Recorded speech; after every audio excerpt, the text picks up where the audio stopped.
আসসালামু আলাইকুম। Learn fluency চ্যানেলের পক্ষ থেকে ষষ্ঠ শ্রেণীর শিক্ষার্থী এবং অভিভাবকদের স্বাগতম এবং আমন্ত্রণ জানাচ্ছি আজকের এই টিউটোরিয়ালে। আজকে আমরা আলোচনা করব তোমাদের বিজ্ঞান বইয়ের চতুর্থ অধ্যায় উদ্ভিদের বাহ্যিক বৈশিষ্ট্য। এই অধ্যায়ের অনুশীলনে তোমাদেরকে যে বহু নির্বাচনী প্রশ্ন, সৃজনশীল প্রশ্ন এবং সংক্ষিপ্ত প্রশ্নগুলি দেওয়া হয়েছে, এই ক্লাসে আমরা সেগুলোর সমাধান বা উত্তরগুলি করে ফেলব। তো চলো আলোচনাটি শুরু করা যাক। শুরু করছি পরম করুণাময় মহান আল্লাহ তাআলার নামে। তো এই অধ্যায়ে তোমরা যদি অনুশীলনে চলে আসো, আমরা একটু আসি। দেখো, অনুশীলনে চলে আসতে সর্বপ্রথম তোমরা এখান থেকে কিন্তু বহু নির্বাচন প্রশ্ন পেয়ে যাবে, তাই না? তো আমরা সর্বপ্রথম বহু নির্বাচনী প্রশ্ন উত্তরগুলো দেখে ফেলি, এরপর পর্যায়ক্রমে সৃজনশীল এবং সংক্ষিপ্ত প্রশ্ন উত্তরগুলো দেখে নেব। তো দেখো, 1 নম্বর বহু নির্বাচনী প্রশ্ন বলা হচ্ছে, কাণ্ডের সাথে পাতা যে কোণ সৃষ্টি করে তার নাম কি? উত্তরটি হবে ঘ নাম্বার পত্ত কক্ষ। 2 নম্বর বলা হচ্ছে আক তৃণকাণ্ড, কারণ এর কি কি আছে? উত্তরটি হবে খ নাম্বার 2 ও 3, অর্থাৎ পর্ব ও পর্ব মধ্য খুবই স্পষ্ট, পর্ব থেকে আস্থানিক মূল বের হয়, তাই না? এবার 3 এবং 4 নম্বর প্রশ্নের জন্য তোমাদেরকে একটি উদ্দীপক দেওয়া হয়েছে। উদ্দীপকে বলা হচ্ছে কি, দেখো, যে নাফিসা খানম তার বাড়ির আঙিনায় প্রথম বছর কুমড়া এবং পরবর্তী বছর পুঁইশাক আবাদ করলেন। 3 নম্বর বলা হচ্ছে নাফিসা খানমের প্রথম বছর আবাদকৃত উদ্ভিদটির কাণ্ডের প্রকৃত কী রূপ? উত্তরটি খ নাম্বার লতানো। 4 নম্বরে তোমাদেরকে বলা হচ্ছে, দেখো, যে নাফিসা খানমের দ্বিতীয় বছর আবাদকৃত উদ্ভিদের কাণ্ডের ক্ষেত্রে বলা যায় এর কি কি আছে? উত্তরটি হবে কিন্তু খ নাম্বার 2 ও 3, অর্থাৎ পর্ব থেকে মূল বের হয় না এবং অবলম্বনকে আঁকড়ে ধরে বৃদ্ধি লাভ করে নিচের কোনটি সঠিক? আচ্ছা, এখানে ভুল দেওয়া আছে তোমাদেরকে, তাই না? আচ্ছা, তার মানে আচ্ছা, বৃদ্ধি লাভ করে, এখানে কিন্তু অবলম্বনকে আঁকড়ে ধরে বৃদ্ধি লাভ করে, এটুকু হবে 3 নম্বর অপশন, তাই তো? আচ্ছা, আর নিচের কোনটি সঠিক এটা কিন্তু দুইবার দিয়েছে তোমাদেরকে, নিচেও একবার দিয়েছে, উপরেও একবার দিয়েছে। উত্তরটি কিন্তু হবে 2 ও 3, অর্থাৎ খ, তাই না? আচ্ছা, এরপর দেখো সৃজনশীল প্রশ্নের উত্তরগুলো আমরা একটু পর্যায়ক্রমে দেখে ফেলি। সৃজনশীল প্রশ্নে আমরা কিন্তু দেখতে পাচ্ছি, তাই না? তো চলো ক খ গ ঘ প্রশ্ন জাতীয় উত্তর পর্যায়ক্রমে দেখে ফেলি। ক নম্বরের প্রশ্ন বলা হচ্ছে, সপুষ্পক উদ্ভিদ কি? উত্তর, যেসব উদ্ভিদের দেহে মূল, কাণ্ড ও পাতা থাকে এবং ফুল, ফল ও বীজ হয় সেসব উদ্ভিদকে সপুষ্পক উদ্ভিদ বলে। খ নম্বর বলা হচ্ছে, বিটপ বলতে কি বোঝায়? উত্তর, দেখো, উদ্ভিদের যে অংশগুলো মাটির উপরে থাকে তাদেরকে একত্রে বিটপ বলে। বিটপে কাণ্ড, পাতা, ফুল ও ফল থাকে। কাণ্ডে পর্বমধ্য ও শীর্ষ মুকুল থাকে। ফুলগুলো পাতার কক্ষে উৎপন্ন হয়।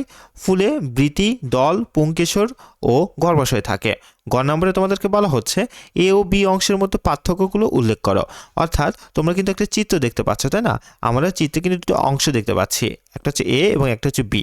তোমাদেরকে বলা হচ্ছে এখান থেকে যে এ ও বি এর মধ্যে দুটি পার্থক্য নির্ণয় করো, তাই না? এ এবং বির মধ্যে পার্থক্য তুলে ধরতে হবে তোমাদেরকে। তো দেখো, এ নাম্বারটা কিন্তু হচ্ছে কাণ্ড আর বি নাম্বারটা হচ্ছে কি বলো তো? মূল, তাই না? তো দেখো, মূলের বৈশিষ্ট্যগুলি আমরা দেখি। কাণ্ড ভ্রূণমুকুল থেকে উৎপন্ন হয়, আর মূল হচ্ছে যে মূল ভ্রূণের ভ্রূণমূল থেকে উৎপন্ন হয়। আচ্ছা, এরপর দেখো, 2 নম্বর, উদ্ভিদ দেহের ঊর্ধ্বগামী অঙ্গ গঠন করে আর উদ্ভিদের নিম্নগামী অঙ্গ গঠন করে। 3, এতে পর্ব ও মধ্যপর্ব থাকে এবং শাখা প্রশাখা, পাতা, ফুল, ফল ধারণ করে।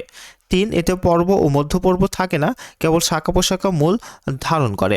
4, এর অগ্রভাগে মূলত্রের পরিবর্তে অগ্রমুকুল থাকে, আর এপাশে মূল দেখো, এর অগ্রভাগে মূলত্র থাকে, তাই না? তো এই ছিল এখান থেকে গ নম্বর প্রশ্ন উত্তরটি। এরপর আমরা ঘ নম্বর প্রশ্ন উত্তরটি দেখে ফেলি, চলো।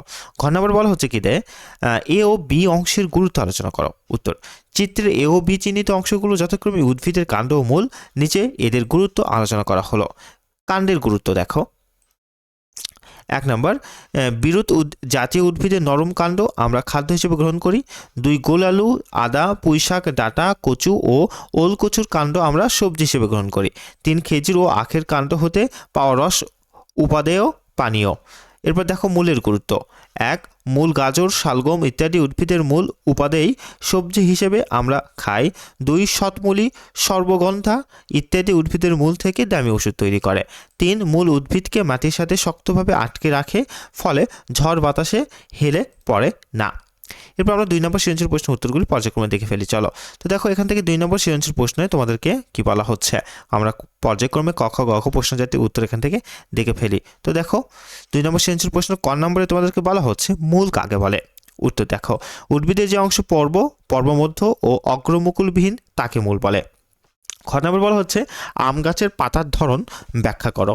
উত্তর দেখো, আম গাছের পাতার বৃন্তের উপরে একটি মাত্র ফলক থাকে, তাই একে সরলপত্র বলে। এই পাতার ফলকটি অখণ্ডিত। এই পাতার মধ্যশিরাকে প্রধান শিরা বলে, যা থেকে শিরা উপশিরাগুলো বের হয়ে আসে।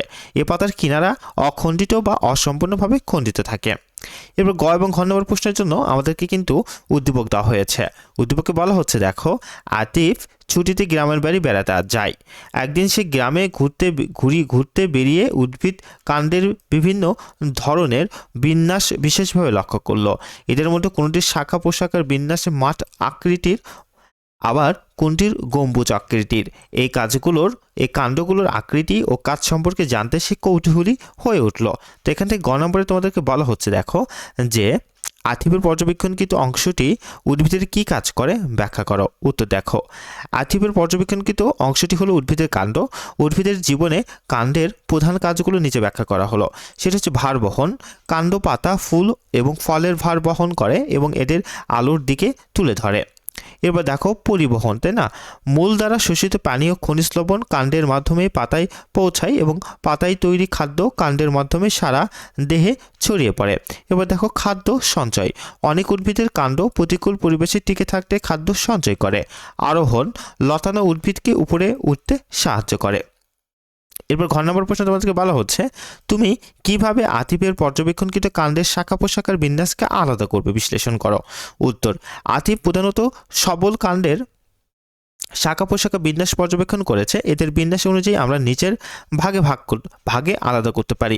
এক, মঠ আকৃতি। কোনো গাছের প্রধান কাণ্ডটি থেকে এমনভাবে শাখা পোশাকা বের হয় যে পুরো গাছটি একটি মঠ বা ত্রিভুজের মতো দেখায়। নিচের দিকের শাখাগুলো বড় এবং উপরের দিকের শাখাগুলো ক্রমশই ছোট হয়, যেমন দেবদারু আর বিলেতি ঝাউ, তাই না? গম্বুজ আকৃতির। দেখো কিছু গাছের প্রধান কাণ্ডটি খাটো ও মোটা হয় এবং শাখা পোশাকাগুলো এমনভাবে বিন্যস্ত থাকে যে গাছটিতে একটি গম্বুজের মতো দেখায়, যেমন আম, কাঁঠাল, জাম। তৃণকাণ্ড। এই কাণ্ডগুলো লম্বা এবং এদের মাথায় শুধু পাতার মুকুট থাকে, কোনো শাখা পোশাকা থাকে না, যেমন নারিকেল, সুপারি, তাল। এরপর তোমাদের এখান থেকে যে সংক্ষিপ্ত প্রশ্নগুলি তোমাদেরকে দেওয়া হয়েছে, দেখো এখান থেকে কিন্তু মোটে তোমাদেরকে 4টি সংক্ষিপ্ত প্রশ্ন দেওয়া হয়েছে। আমরা পর্যায়ক্রমে উত্তরগুলি একটু দেখে ফেলি, চলো। তো দেখো 1 নম্বর সংক্ষিপ্ত প্রশ্ন তোমাদেরকে বলা হচ্ছে ধান গাছের মূল কি ধরনের মূল ব্যাখ্যা করো। উত্তর দেখো, ধান গাছের মূল হলো গুচ্ছমূল। ধান একবীজপত্রী উদ্ভিদ। এদের ভ্রূণ মূলটি নষ্ট হয়ে গিয়ে কাণ্ডের গোড়া থেকে অনেকগুলো সুতোর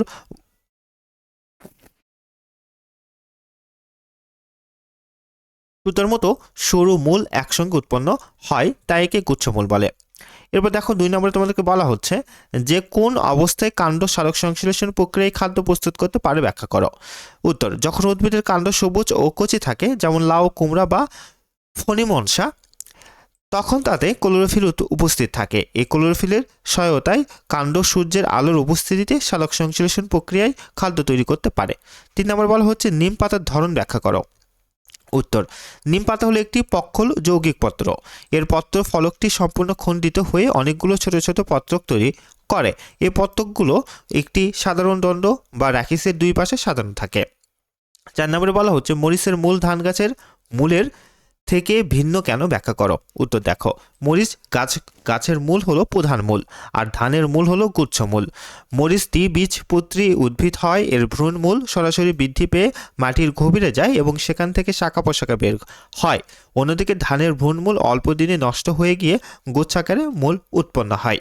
তো এই ছিল তোমাদের জন্য আজকের আলোচনাটি। ভিডিওটি ভালো লেগে থাকলে লাইক দেবে এবং অবশ্যই লার্ন ফ্লুয়েন্সি চ্যানেলটিকে সাবস্ক্রাইব করবে। ভালো থেকো, সুস্থ থেকো। আসসালামু আলাইকুম।